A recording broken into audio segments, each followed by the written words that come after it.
Senhores telespectadores, estou a falar-lhes num estranho lugar. Estamos mesmo no cume do Monte Córdoba. O Monte Córdoba é um lugar com magia, um lugar cheio de lendas e de milagres.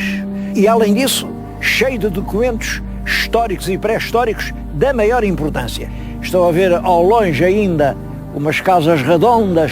Aquilo era um povoado da Idade do Bronze Final, quer dizer, quase 1000 anos antes de Cristo. Entre 900 antes de Cristo e 700 foi habitado. Depois aqui mais perto vem já umas casas, uns alicerces.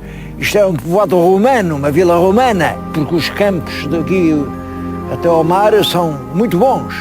Bom, mas não é por nada disso que eu venho aqui ao Monte Córdoba. Venho hoje, que é um mau dia. Este monte costuma ser um mirador espantoso. A gente olha ao longe e vê até ao porto, vê até o mar a brilhar, e hoje não vê. O que vê é uma névoa espessa que está a cobrir a cidade de Santo Tirso. Apesar disso, eu resolvi vir cá hoje. E porquê? Todos sabem que estes meus programas são feitos alguns dias antes, para depois serem montados. Isto dá muito trabalho. Ora, acontece que hoje, 26 de novembro de 2007, faz exatamente 1100 anos que nasceu uma das grandes figuras da proto-história portuguesa. Podemos lhe chamar um dos fundadores de Portugal. Uma grande figura da Igreja, São Rosendo. São Rosendo nasceu aqui muito perto, em 26 de novembro do ano 907. E este lugar está ligado ao nascimento. Está ligado? Porque aqui no meio das ruínas romanas, e normalmente com pedras romanas, tinham feito os reconquistadores uma igreja, a Igreja do Salvador, e o São Rosendo era filho do conde Guterres Mendes e da condessa Ildoara. Bom, mas a condessa tinha um grande desgosto porque não tinha filhos. E então subia aqui ao cimo do monte e ia ao tal santuário Salvador, aqui perto, aqui a 2 passos. Ia lá rezar, a pedir a Deus que lhe desse um herdeiro. Bom, e logo aqui começa a lenda. Um monge contemporâneo ainda de Rosendo escreveu-lhe uma crónica, uma história, e diz que um dia que a mãe estava aqui ansiosamente a rezar a Deus que lhe desse um filho, lhe apareceu um anjo. E o anjo diz: mulher, tu vais ser mãe, e vais ser mãe de alguém que honrará a tua geração, a tua terra e a época em que nasceu. Vais ser mãe de um grande santo.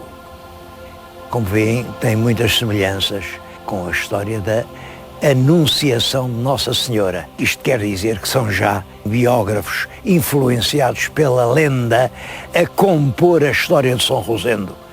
Agora, que o São Rosendo não era lenda nenhuma, é perfeitamente verdade. Há dezenas de documentos sobre o São Rosendo. Bom, e acho que chega a altura de eu lhes apresentar um pouco mais visível o São Rosendo.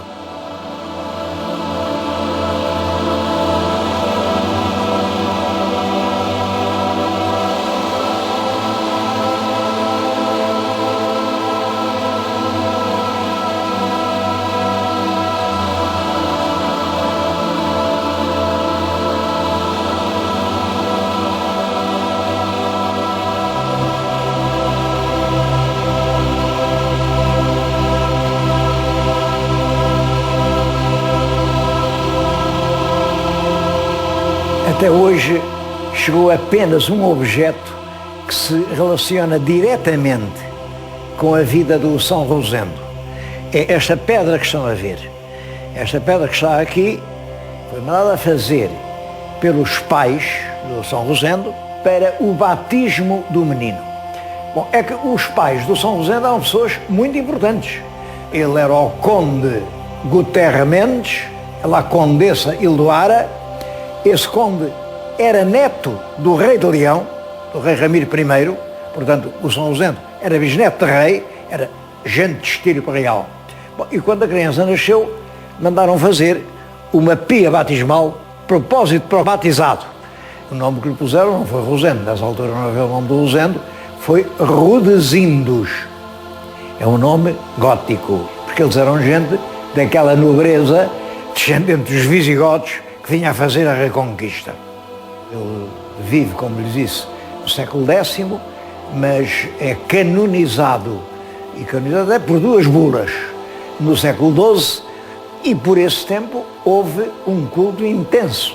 A prova está em que o que falta aqui na pia batismal foi levado pelos crentes, viu a pia, foi ali que o santo foi batizado, então raspavam um bocadinho e tomavam como se fosse aquilo um unguento milagroso. Era a pia do batismo de um santo, portanto, com certeza que fazia milagres. E não sei se fez, porque há livros com inúmeros milagres, e milagres importantes, milagres do São Rosendo. A especialidade era tirar o demónio do corpo.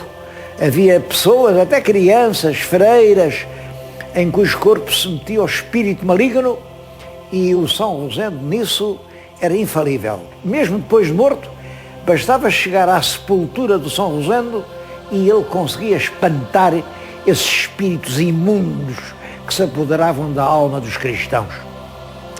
Mas estão a ver aqui o que resta, portanto, da pia batismal.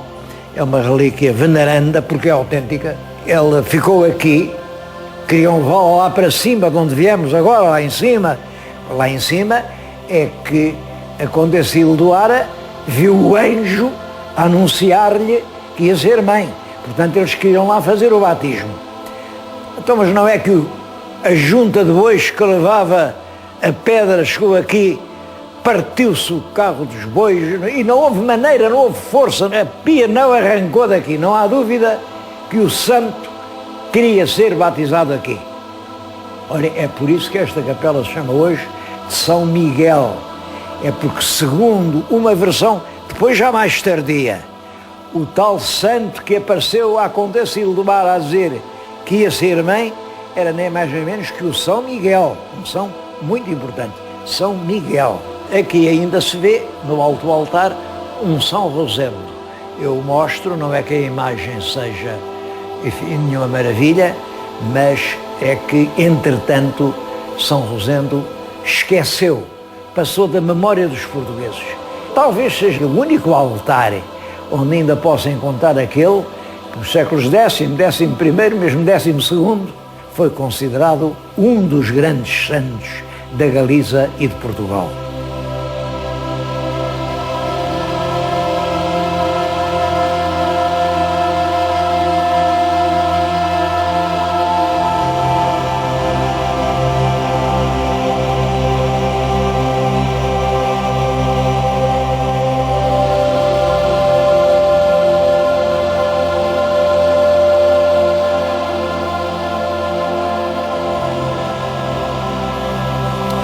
Os locais arqueológicos que acabamos de visitar têm sido criteriosamente explorados e os materiais que lá aparecem estão reunidos aqui em Santo Tirso, no Museu Abade Pedrosa.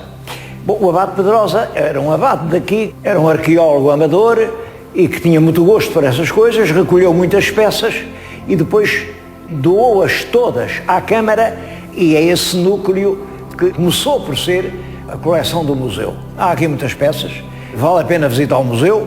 Eu gostava de chamar a atenção para estas enormes vasilhas. Isto já é, claro, já é romano e é tardo-romano. É já do tempo das invasões bárbaras. Portanto, é uma coisa já do século IV ou V. Mas reparem a dimensão destes potes. E há aqui um que é particularmente interessante. Isto é a parte de cima de um pote de vinho, onde o oleiro gravou uma legenda publicitária. Bom, em latim isto diz: ene me bono tuo. Ene me quer dizer toma-me ou bebe-me. Bono tuo, para teu bem. Portanto, é um elogio do vinho. Estava cheio de vinho, isto devia estar à porta da taberna e dizia: toma-me para teu bem. É um dos meus casos de publicidade que eu conheço. Agora, o que eu acho, e a razão principal que me trouxe a este museu, aliás, do interesse que ele tem, é que este enorme edifício era uma hospedaria de um convento, do convento de São Bento. Eu queria-lhes mostrar o convento de São Bento.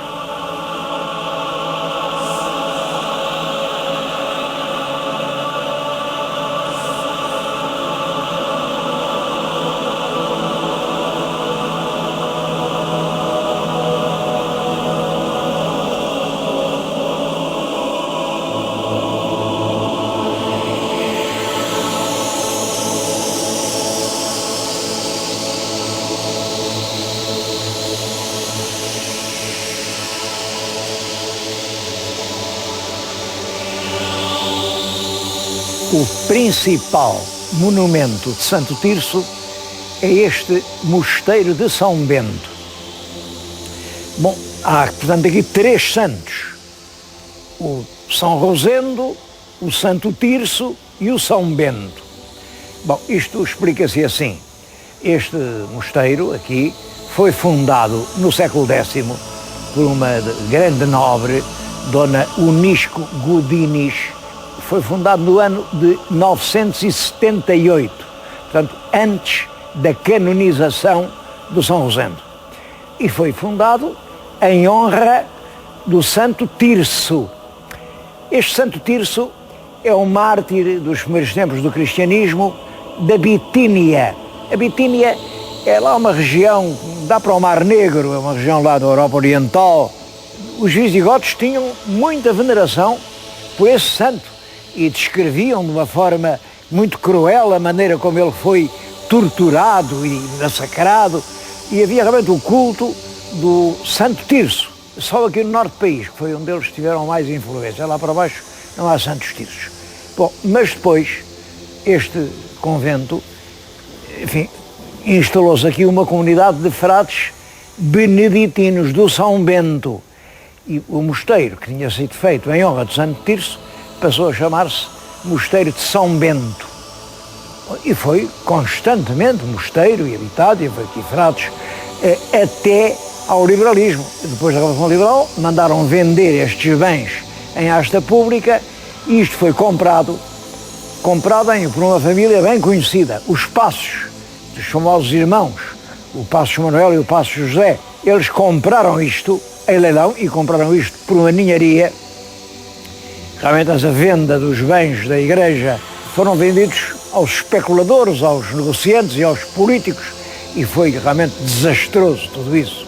Eles ficaram com isto, mas depois também eles tiveram dificuldades e venderam a um aldeão daí, o Zé Manuel Ribeiro, que tinha saído da sua aldeiazinha, coitado, muito pobrezinho, marcado às escondidas no navio, tinha ido para o Brasil. Lá no Brasil tinha trabalhado rudemente. Há quem diga que em negócios assim um bocado complicados, não sei como é. Sei que, pelo menos saiba morrer quem viver não soube, e ele regressou com uma enorme fortuna, comprou isto à família Passos, viveu aqui durante a vida, fez imenso bem, criou aqui um hospital. Esta terra deve imenso a esse homem, e o rei agradecia-lhe. E fez o primeiro Visconde de São Bento, visto que ele vivia no convento de São Bento, depois fez o Conde de São Bento. Bom, ele não era modesto, ele mandou fazer uma estátua a si próprio diante de uma casa onde vivia, e quando morreu legou tudo isto à Santa Casa da Misericórdia, com a condição da Misericórdia primeiro manter aqui a residência paroquial, depois fazer ali uma escola agrícola. Bom, é um homem que realmente foi um exemplo de dedicação à sua terra e de lucidez. Tudo quanto ele ganhou, não sei se foi bem ou mal ganhado, mas depois foi muito bem aplicado, e é justa a homenagem que ainda hoje a terra de Santo Tirso lhe veio a prestar. Mas quero-lhes ainda falar outra vez no São Rosendo, porque para mim é surpreendente como um santo que teve essa aura extraordinária, conseguiu esquecer tão completamente.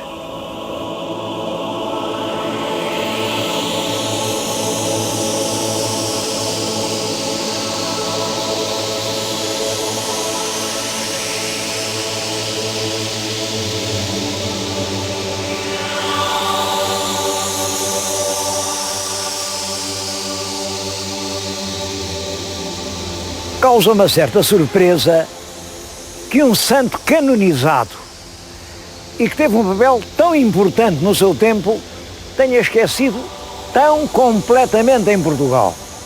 Não sei a explicação, devo-vos dizer que o São Rosendo foi bispo aos 18 anos, mais ele era sobrinho da famosa Condessa Mubadona a que construiu o Castelo de Guimarães.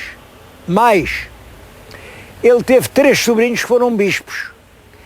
Tudo isto significa que ele era um membro da alta nobreza e que recebeu, portanto, a dignidade episcopal por ser um nobre. Um nobre numa altura da Reconquista, numa altura em que a nobreza de raiz visigótica era realmente odiosa aos pequenos, porque esses homens tomavam as terras de presúria, anulavam todas as liberdades que os povos tinham ganho durante o período islâmico e diziam: quem manda aqui sou eu, isto agora é meu. E houve realmente uma onda de, como eu já disse mais de uma vez, uma onda de revolta dos pequenos contra os grandes. E o São Rosendo, por mais santo que fosse, fazia parte dos grandes. É possível, é só possível, chamei hipótese, que isso tivesse contribuído para o seu esquecimento. Bom, mas tudo isso lá vai, e agora este grande português passou o 11º centenário da sua vida, do seu nascimento, que se sabe ao certo quando foi, e em Portugal ficou completamente esquecido. Aqui, a Câmara de Santo Tirso, mas só ao nível municipal, resolveram comemorar, fazem uma exposição que vai estar aberta até 27 de janeiro. Olhem, é uma boa oportunidade para vir visitar Santo Tirso. Até 27 de janeiro está aberta a exposição.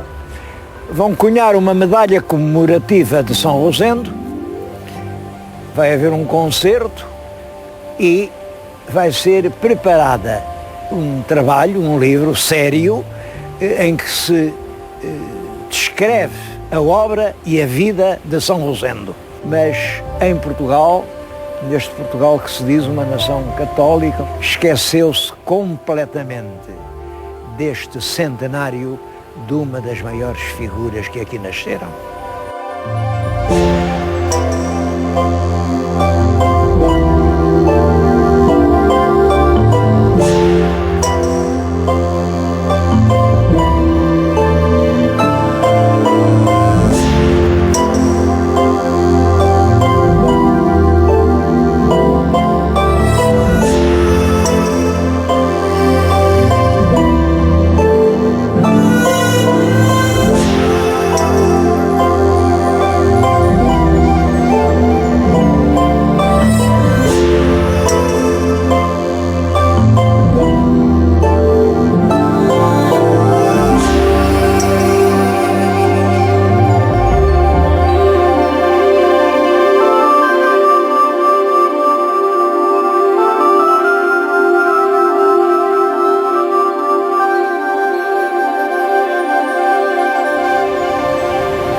Já falei no Santo Tirso, que é um santo muito vago, lá do século III ou IV, e falei do São Rosendo, que é um santo esquecido, mas um santo verdadeiro, e falei de tempos passados, mas queria concluir este programa num lugar que nos dá uma ideia muito mais real do que é atualmente a jovem cidade de Santo Tirso.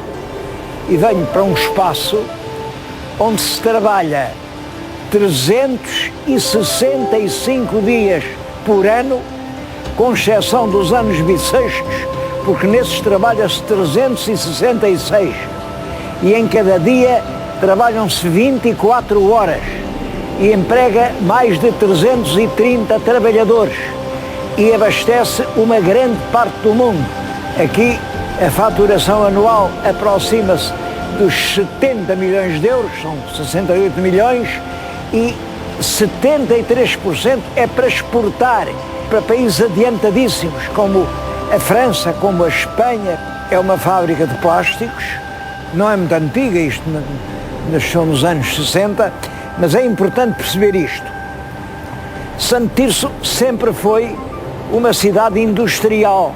Bom, mas aqui a indústria forte eram os têxteis, sobretudo os têxteis do algodão. Quando começa a crise do algodão, quando deixa de vir o algodão do ultramar, quando começa a haver problemas de manufatura nas fábricas, as fábricas de algodão, na sua maioria, desapareceram, fecharam, mas Santo Tirso não se resignou. A vocação industrial continua, diversifica-se muito, procuram ramos novos. Olha, e, por exemplo, esta fábrica, que é uma grande unidade onde estamos, nasceu de que o proprietário, ali pelos anos 60, numa viagem por Itália, viu fabricar em plástico alguns objetos e pensou, isto podia-se fazer lá. E assim começa com uma coisa pequena, em Roriz, bom, simplesmente com pertinácia, com inovação, com coragem, com espírito de fazer sempre melhor, conseguiu realizar uma das grandes unidades industriais do norte do país. Vir falar em sítios assim anima-nos e faz-nos acreditar que realmente há futuro para este país. Eu sei que este programa vai ser emitido no dia 30 de dezembro, portanto, na véspera do último dia do ano. É a altura de eu desejar a todos os meus telespectadores que ultimamente me têm dado tantas provas de simpatia e solidariedade, a todos os que me ouvem, sobretudo fora do nosso país, que sei que são milhões que estão a ouvir, a todos abraço e desejar a todos um novo ano muito feliz. Mas prevenir já que o ano será feliz se soubermos trabalhar assim, se este exemplo for seguido, se não cruzarmos os braços, não ficarmos à espera de um Dom Sebastião que nos venha salvar. Se os portugueses arregaçarem as mangas e se deitarem ao trabalho, então sim, com certeza, teremos para todos um ano muito feliz. É esse o meu ardente desejo.